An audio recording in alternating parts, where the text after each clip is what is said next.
you understood Uma Thurman, the nutcase from Golden Bowl, but you don't understand the quirky character. Uma Thurman is not a nutcase.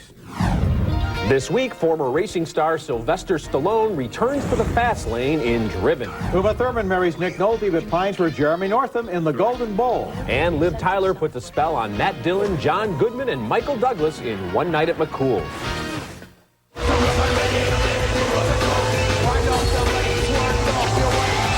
Sylvester Stallone is a burned-out driver who comes out of retirement for one last spin around the racing circuit in Driven, one of 5 new movies we'll be reviewing this week. I'm Roger Ebert. And I'm Richard Roeper. Driven is an ear-splitting, testosterone-fueled soap opera on wheels with 1970s icons Burt Reynolds and Sylvester Stallone playing mentors to the new breed who all look like male models straight out of an Abercrombie & Fitch catalog. Reynolds is Carl Henry, a paralyzed former driver who is now the most ruthless team owner on the circuit. He cajoles Stallone's Joe Tanto to come back from retirement and coach the talented but fragile rookie Jimmy Bly, played by Kip Pardue. And winning, it's an attitude.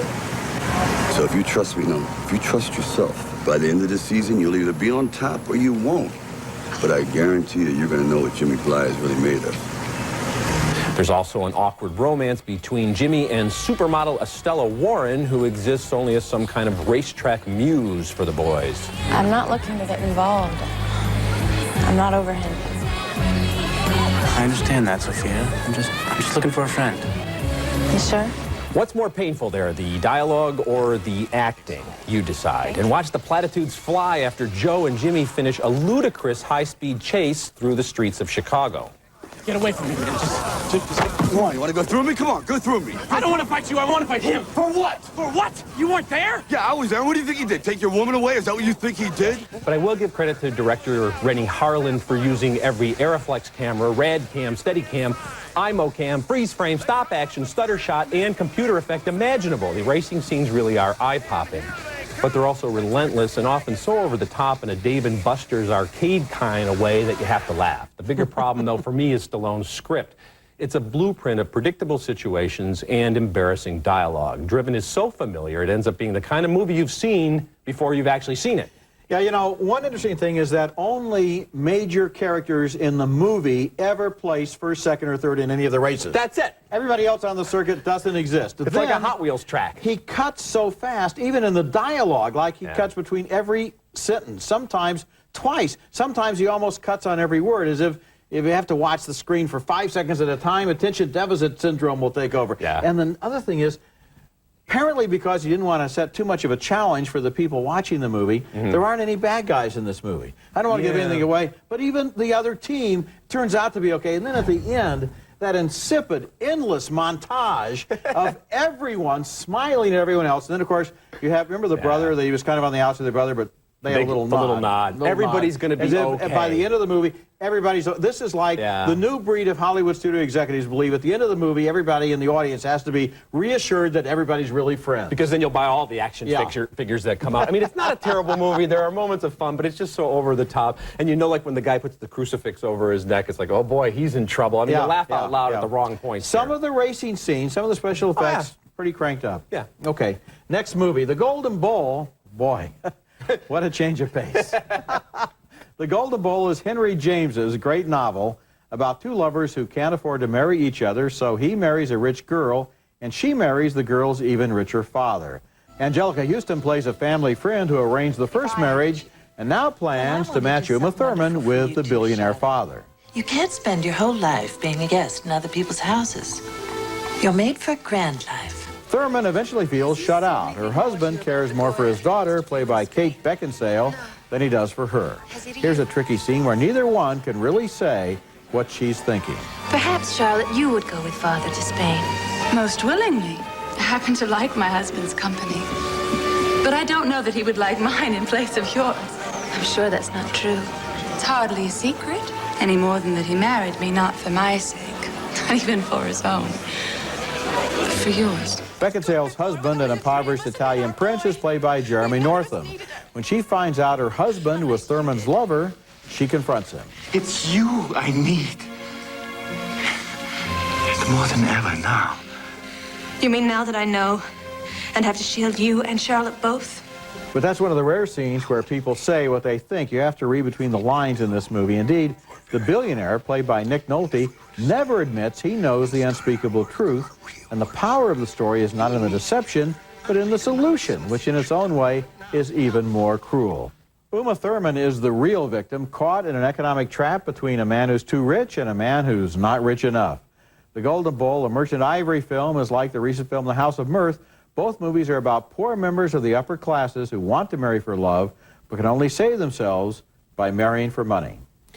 This movie lost me about the fourth time that Uma Thurman had a scene saying, "Oh, I love you and you don't love me." I mean, we saw the same thing over and over again. You talk about we have to read between the lines, but it's very obvious what's going on here to everybody in the movie. And for them to continue going on, not saying what they're really thinking, fine, those were the manners of the time, and that's the way society worked. But I've seen this so many times before. Same thing with the Angelica Houston character, the sort of meddlesome person who exists only to comment on the lives of these other people. I just felt as if this thing was a cookie-cutter adaptation, no surprises, and wildly different acting styles going on here from the various actors. They're almost like in different period pieces. Nick Nolte with his tan, and Kate Beckinsale doing sort of this little flitty American thing, and there's the accents don't fit. So I think it ends up being kind of a mess, actually. Whoa, well, I really liked it, and I've read the novel a couple times. What's interesting is this horrible situation takes place in which everybody figures out that the new spouses were lovers before they got married to the father and the daughter. And then you have this almost incestuous thing between the father and the daughter, not sexually, but emotionally. Oh, yeah. And finally, you realize it's Uma Thurman who's the loser. She's the loser because the young couple are really in love, and the father then takes his new wife back to America to get her out of the situation without ever having said one word to indicate that he knows what's really going on. I find it really insidious and subtle. You say she's a loser. I think she's more like somebody out of Fatal Attraction. She goes so far over the top with her obsession with this other guy. Oh, yeah, she does. She's having obsessed. She's having a nervous breakdown at the end of this movie, Roger. She's having a nervous breakdown. And this whole thing, the Golden Bowl, is symbolism. I thought it was very heavy-handed. The most interesting thing to me... the Golden Bowl isn't symbolism. It's more like a clue. Oh, they keep talking about it as a symbol of their love and everything. The most interesting thing to me of this movie was the last 2 seconds when Nick Nolte's character goes to America. I would have liked to have seen more of what happened there. See Citizen Kane, and you can. Okay. Coming up later in the show, Liv Tyler is a lethal temptress in One Night at McCool's. I'm doing this for you and your sense of self-worth. Huh? And coming up next, Billy Crystal directs a movie about a couple of home run sluggers.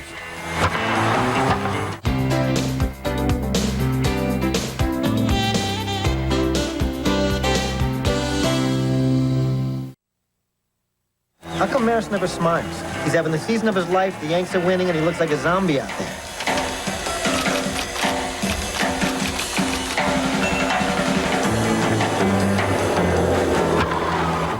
Barry Pepper from Saving Private Ryan plays a different kind of American hero in the new cable movie 61, the story of Roger Maris and Mickey Mantle as they chased home run king Babe Ruth's ghost in 1961. Directed by Billy Crystal and premiering April 28th on HBO, 61 is an authentic, sentimental winner. Pepper actually looks like Maris, and Thomas Jane has a strong likeness to Mantle, but their performances transcend physical resemblance, capturing the bond between the bawdy Mantle and the moody Maris as they pursue the most sacred record in sports. Come on, Artie, it can't be done. Even if they get close, you ain't gonna get nothing to hit. You're just being modest. You know, if you stay healthy, you could do it. That's just great. One guy's got me all washed up, the other one's got me beating Ruth's record. You guys ought to get together and make up your mind. Tell me how I am so I know how to play. Hey, what do you say, Raj? Well, I don't know, Artie. You know, we haven't even played a game yet, so maybe we'll wait and see after we played one. In 1961, there were 15 newspapers in New York, and the competition for scoops and quotes was relentless. Is the pressure starting to get to you there, Raj? Feeling a little gun-shy, maybe? You know, I don't get it. I strike out, you say I'm swinging for the fences, I bunt, and you say I'm afraid to hit a home run. You're only a game up on the Tigers. Shouldn't you forget about the record and focus on winning the pennant? That's what I'm doing. Mickey Mantle was a supremely gifted athlete whose carousing probably cost him 200 career home runs. Roger Maris was a good ball player who had one phenomenal year he never enjoyed. He chain smoked, his hair fell out, he snapped at the press and fans, and it seemed that nobody but his wife thought he was worthy of Babe Ruth's record. Billy Crystal captures this story with grace and style. 61 joins Bull Durham and Field of Dreams and The Natural on the roster of all-star baseball movies of the last 20 years. I really got involved in this movie, you know, because I thought it was just going to be about, you know, who hits the most home runs. And it's about a relationship, about a friendship, really, between this one guy, Mickey Mantle, who drinks too much, stays out all night, hungover when he gets to the park, always coming down with the flu, but knows it's fun to play baseball. Then you have the straight arrow Roger Maris, who's also a nice guy, but is constantly misinterpreted as this crude, rude rube from the sticks, and it gets under his skin, and he's miserable the whole time that he's setting that record. Then you have this subplot that's really kind of interesting about Ford Frick, the baseball commissioner, who was Babe Ruth's PR man, and thinks the Babe is a saint in heaven, and decides to put that asterisk behind the 61 so that that record will never be compared to the great Babes. And it was only, of course, taken out of the books 6 years after Roger Maris's death. Which is a real tragedy. And Barry Pepper is so good as Roger Maris. They show him chain smoking in the dugout, which really happened. Guys, ball players used to smoke in the dugout, and they don't whitewash Mickey Mantle. And then you mentioned some of the supporting performances. I think Donald Moffat plays Ford Frick. There are a bunch of great performances. Even Michael Nouri in a cameo as Joe DiMaggio, when he comes into the clubhouse. Looks just like him. And you see the way Mantle kind of still has a problem with him. You don't have to be a baseball fan to appreciate the character dynamics in this movie. It's a really terrific movie. That's right. Coming up next, Liv Tyler and Michael Douglas in One Night at McCool's. Thank you, God! And looking ahead to next week's show, we'll review Brendan Fraser and The Rock in The Mummy Returns. Oh, I hate mummies. And also Warren Beatty, Diane Keaton, and Goldie Hawn in Town and Country. No more women, okay? Fine, no more women. Do you hate me now? No. Yes, you do. No, it's not that, okay? It's just the sex and the violence. On one night, it's a little much. Liv Tyler plays a deadly woman who fascinates 3 men with 3 different images of herself in One Night at McCool's, a dark comedy about how men look at women and see exactly what they want to see. Matt Dillon there plays a bartender who gets roped into the killing of Tyler's boyfriend and is recruited as her partner in crime. He tells his version to a hitman played by Michael Douglas. Oh, hey, I brought the money. Later. Oh, yeah. You're dealing with a professional here. John Goodman is a cop who investigates the crime spree, falls for Tyler, and seeks advice from his brother, a priest. But I couldn't take my eyes off her.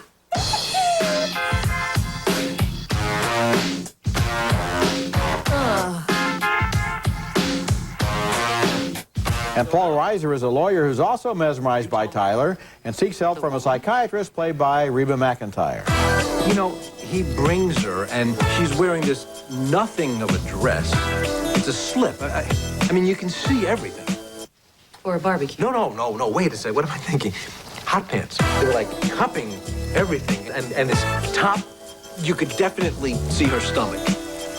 Wait, no. Sorry, it was a dress. It's appropriate that Liv Tyler should play this role since she seems to fascinate a lot of directors, too. But they rarely really know how to use her. She's sexy but not bold, and she's too nice to play bad girls. That's why she's fun here. She's not really bad, just helpless in the face of her power over men and her appetite for consumer goods, especially likes DVD players. One Night at McCool's doesn't quite work, but it generates a lot of fun along the way. I think the problem is it has so many points of view, we don't know what to laugh at and what to laugh with, and that's a problem for a comedy. Oh, I didn't like it at all. I thought it was a clumsy and mannered mess, the way the 3 characters retell the story. There's some frightening images in this movie, including Michael Douglas, who looks just like his dad with that wig they put on him. He looks like he's doing Kirk, and Paul Reiser in whips and chains. But, you know, to get them all in the same room at the end, it's such an awkward thing, and it's just, I think, really poorly done and awkward. And I don't think Liv Tyler's up to playing this role, quite frankly. You know, I'm giving it thumbs down, but I did like it better than you did. I'm giving it thumbs way down. Liv Tyler has a quality about her that I've been fascinated by in a lot of different movies. It's kind of like Marilyn Monroe. Acting is irrelevant. She has an essence. I think acting is actually relevant when you're the star of a movie. But let's move on, okay, to the Luzhin Not to defense. say that Marilyn Monroe couldn't act, by the way. I don't want to leave you with that. Okay. All right. Our next movie is The Luzhin Defense with John Turturro as a chess prodigy who is a grand master at the table but almost completely inept at everyday life. Luzhin can envision the outcome of 5 chess matches at once, but drop him off a few miles from his home and he's hopelessly lost. The disheveled, terminally preoccupied maestro arrives at a championship tournament in northern Italy in 1929 and falls in love with the aristocratic young Natalia, played by Emily Watson. There was a short life before chess, about 10 years, and then chess became your whole life, and then It was the day before yesterday. Yes. When we met. Natalia's parents are horrified by her interest in this unkempt oddball, and Luzhin doesn't help his cause when he improvises a chess game during their first meeting. I needed a quiet move. So I moved my pawn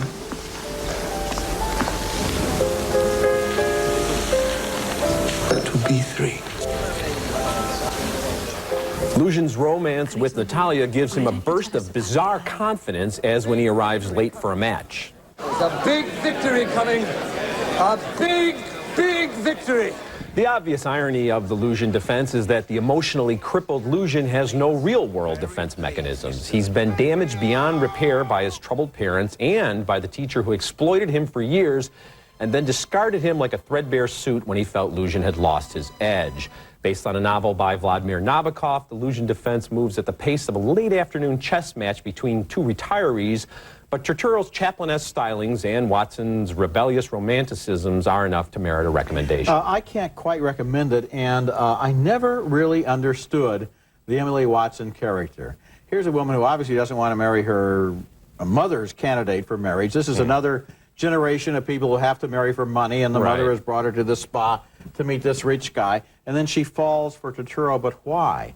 And all of a sudden, you just answered the question why, because it's not what her parents would want, but because he's quirky and charming. So he proposes marriage 10 seconds after seeing her. She thinks it overnight and says, sure. I don't know. I never, and then she becomes such a saint, and she's going to care for him, and she's going to be at his side and be a confidant. And I didn't understand She might not be the most stable person in the world. So you understood Uma Thurman, the nutcase from Golden Bowl, but you don't understand the quirky character Uma Thurman is not a nutcase. Yeah, she is. She is not a nutcase. All right, well, I think she the is not a nutcase.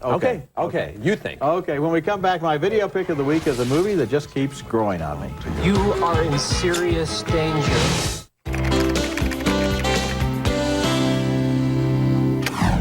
Ebert and Roeper's Video Pick of the Week is brought to you by Nestle Raisinets. Try Raisinets in new, convenient, resealable bags. My video pick this week is Nurse Betty, starring Renee Zellweger and Morgan Freeman, Chris Rock, and Greg Kinnear. When the movie came out last September, I gave it a thumbs up, but I don't think I gave it enough credit. It keeps growing on me. Zellweger stars as the unhappy wife of a drug dealer, played by the nasty Aaron Eckhart. She's an eyewitness when Freeman and Rock confront Eckhart, and Rock kills him, which is a lot more than Freeman counted on. Zellweger blanks out the tragic scene because now she's free to meet the soap opera star she's really in love with. Do I know you? Of course. Don't you remember?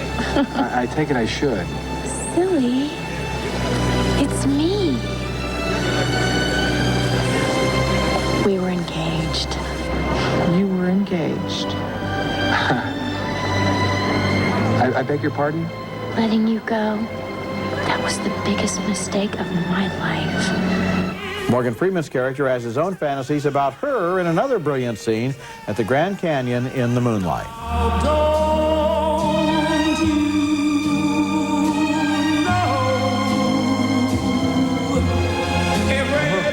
Thank you. What the? Nurse Betty is about two lovers who are captives of their romantic idealism, whose innocence protects them in a bitter world. I said it was good when it came out. I think it's better than good, and Nurse Betty is my video pick of the week. Coming up next, I'll take a parting shot.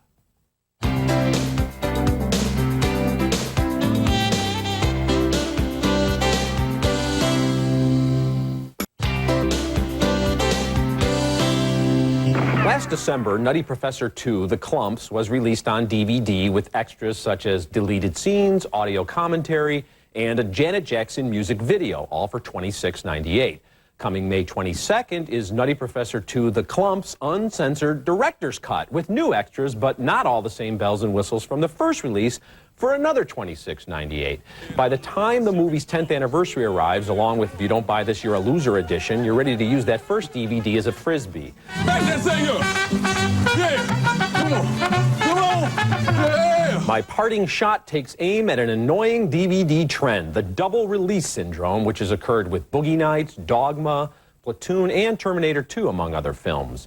On the other hand, American Beauty is an example of a classic that was released fully loaded the first time out. It rules. Okay, recapping this week's movies. 2 thumbs down for Driven, a split decision for The Golden Bowl. 2 thumbs up for 61. It runs on HBO starting April 28th. 2 thumbs down for One Night at McCool's, and another split decision for the Luzhin defense. Remember, you can hear our reviews at Ebert-Roeper-movies.com and read us in print at suntimes.com. Next week, we'll be back with Brendan Fraser and The Rock in The Mummy Returns. And until then, the balcony is closed. And Uma Thurman is trying to survive in an impossible situation. She's not nuts. She's hysterical, she's out of control, and she's basically stalking this guy from one room to the other in this big castle that She was they're hanging out betrayed in. by him. She's out of her mind, that's all I can tell you.